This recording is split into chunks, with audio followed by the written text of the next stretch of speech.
di sini. Hideo kembar suka kentang, siapa lagi kalau bukan Hikawa bersaudara. Mereka sangatlah menarik untuk kita bahas, tapi seperti apakah mereka atau mungkin kita, atau dia atau apa gitu. Mungkin alangkah baiknya kita bumper terlebih dahulu.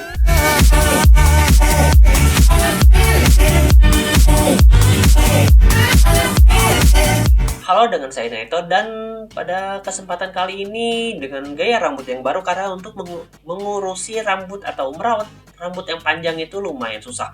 Ini kenapa rambutnya jujur lagi? Lumayan susah banget gitu. Dan juga karena kalau misalnya rambut saya panjang, rontoknya nauzubillah min dzalik. Mendingan dipotong aja dan jadinya seperti ini. Rapi kan? Dan juga saya akan membahas Hikawa bersaudara.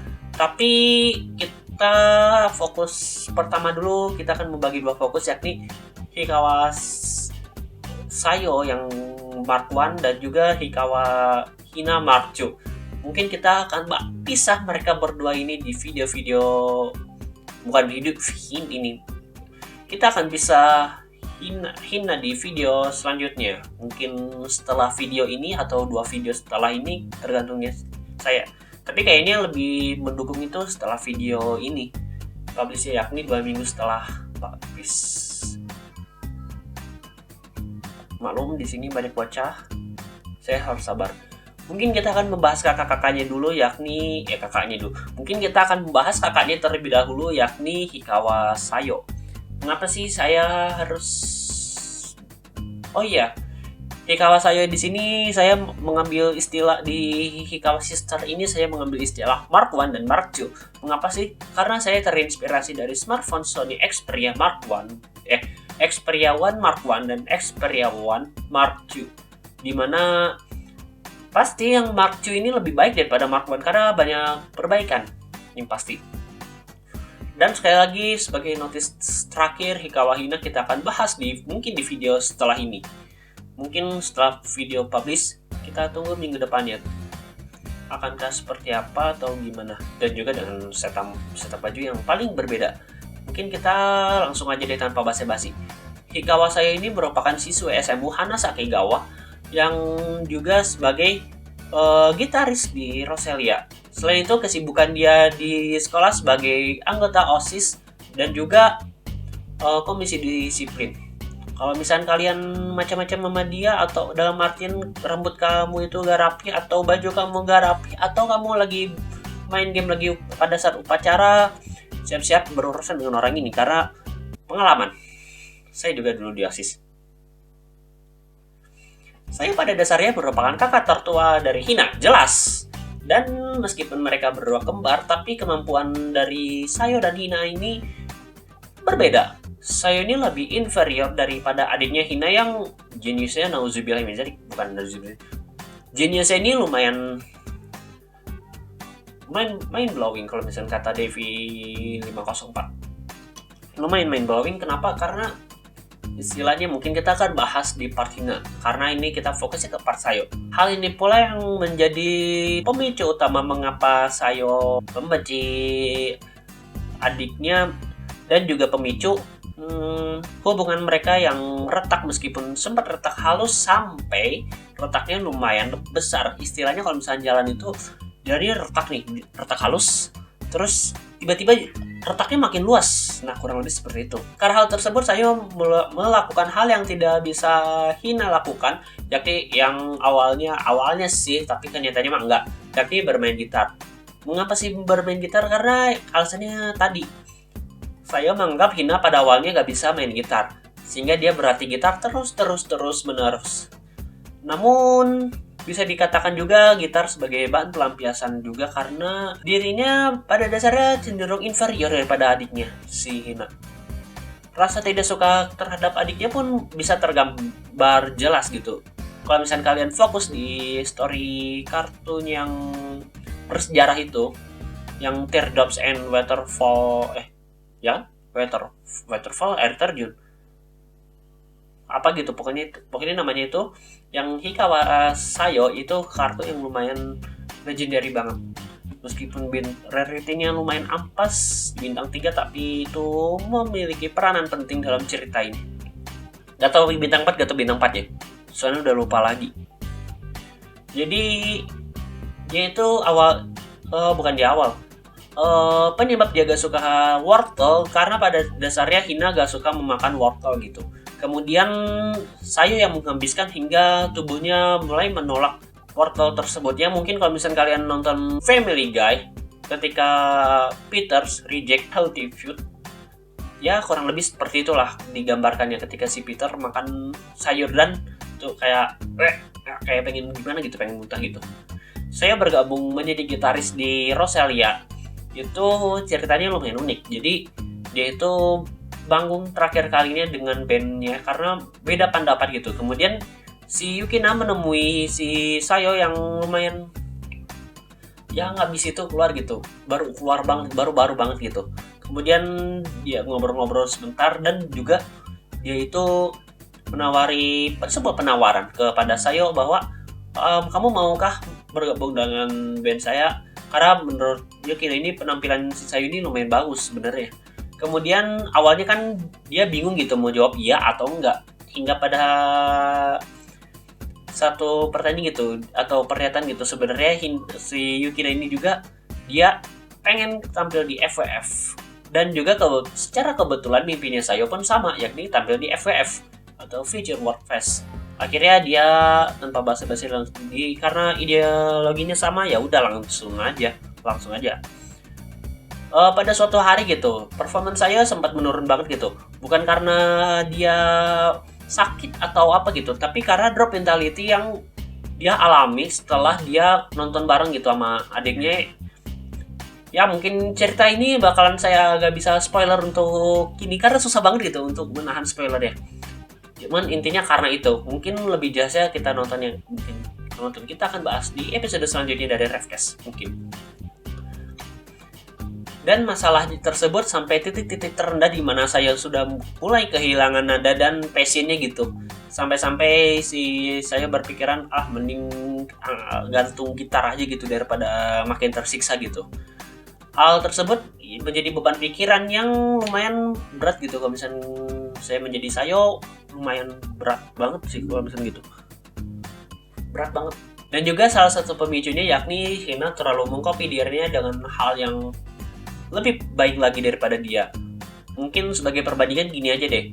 Kalau misalkan saya bisa bermain gitar tanpa ada sebuah kesalahan itu harus selama 7 hari atau 1 minggu, Hina ini bisa langsung paham gitu hanya dengan 1 kali percobaan. Kurang apa lagi coba opennya si Hina. Performa buruk tersebut membuat semua anggota Rosalia tidak termasuk saya tentunya heran dan kaget gitu. Ini kenapa si Sayo yang awalnya keren banget gitu bermain gitarnya kok buruk banget. Nah, hingga si Sayo ini berkonsultasi sebentar dengan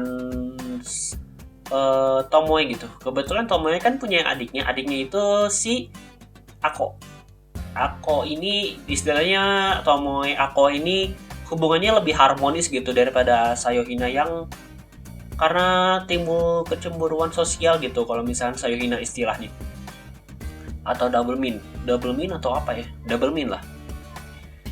Kemudian dia juga bercurhat kepada Yukina dan secara tidak langsung Yukina mulai memahami gitu kenapa ini.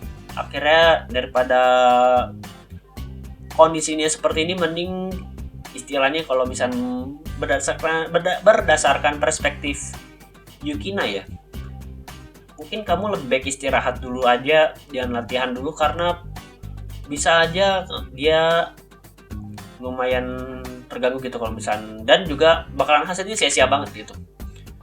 Keesokan harinya setelah Yukina memberikan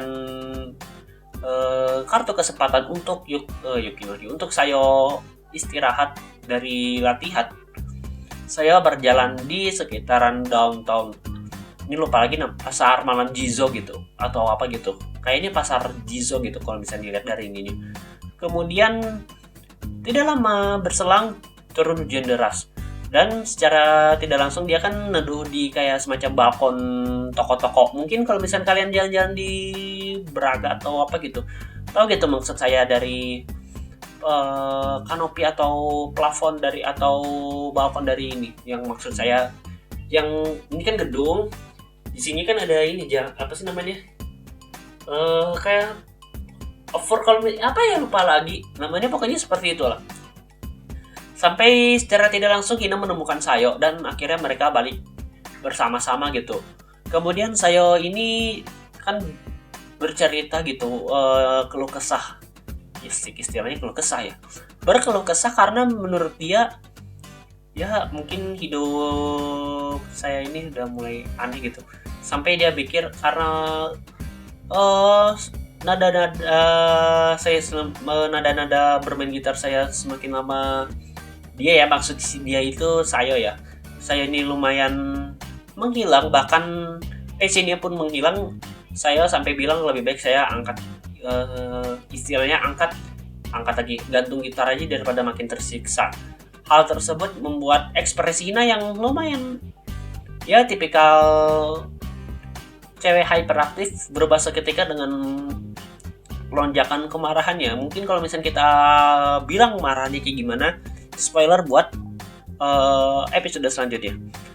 Mungkin kalau misalnya kita jelasin dikit, istilahnya Hina ini gak terima kalau misalnya kakaknya angkat gitar. Dan berpikir-pikir lama gitu, si saya ini akhirnya istilahnya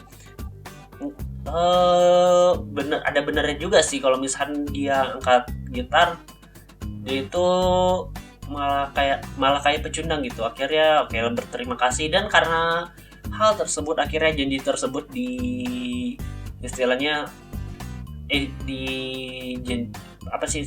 diperbaharui lagi gitu istilahnya. Dan karena janji tersebutlah saya bisa bermain gitar dengan normal, yang lumayan cadas. Dan juga dia juga bisa akhirnya, karena ini termotivasi satu sama lain, yang pasti dia bisa bermain, tampil di Budokan. Dan dengar juga, mungkin dengar dia mengajak adiknya si Hina untuk nonton di FWF, karena mungkin sebagai rasa terima kasih gitu, telah mengingatkan dia ketika drop mentality yang lumayan dalam banget gitu, deep banget gitu, hingga akhirnya kembali lagi. Dan itu aja gitu dari Sayo. Jadi Sayo itu istilahnya salah satu contoh dari ketidakadilan dari dunia ini, yang sangat memihak kepada orang yang superpower. Ini saya sering alami banget sebenarnya ketika dalam berkelompok. Jadi saya dapat kelompok yang pas. Ya, saya tahu kalau misalnya saya punya di kampus itu bukan bermaksud sirik atau ria ya. Tapi saya di kampus emang lumayan bagus secara performa, tapi mungkin sebagai pembelajaran gitu kepada saya. Kalau misalkan kalian merasa egois banget gitu, jangan kayak orang egois banget gitu. Karena ketidakadilan itu lumayan gak enak banget, jujur. Gak enak banget. Istilahnya kalau misalnya di sini Sayo ini kan lumayan inferior banget gitu. Kalau misalnya kalian merasa udah inferior, merasingkan lumayan susah banget gitu. Ya mungkin karena alasan saya ke kelompok seperti itu karena pingin sedikit mengangkat mereka gitu. Ya pada dasar, meskipun pernah satu ketika saya merasa kesel dan solo yolo. Dan juga saya ini lumayan orang yang bekerja keras gitu. Bagaimana tidak seorang yang terlihat inferior gitu, dia bisa tampil di konser yang lumayan gede banget kayak Budokan dan FWF. FWF di sini konsernya skala internasional ya. Jadi saya sedikit salut dengan Sayo karena etos kerjanya ini lumayan jempolan banget. Saya harus akui itu, Sayo ini lumayan greget kalau misalnya kerja keras. Meskipun pada ujung-ujungnya dia overtraining, yang kita akan bahas di blog saya nanti yang tentang kelebihan dan kekurangannya. Oh ya, satu lagi lupa. Kalau misalnya kita meminang Sayo sebagai waifu gimana?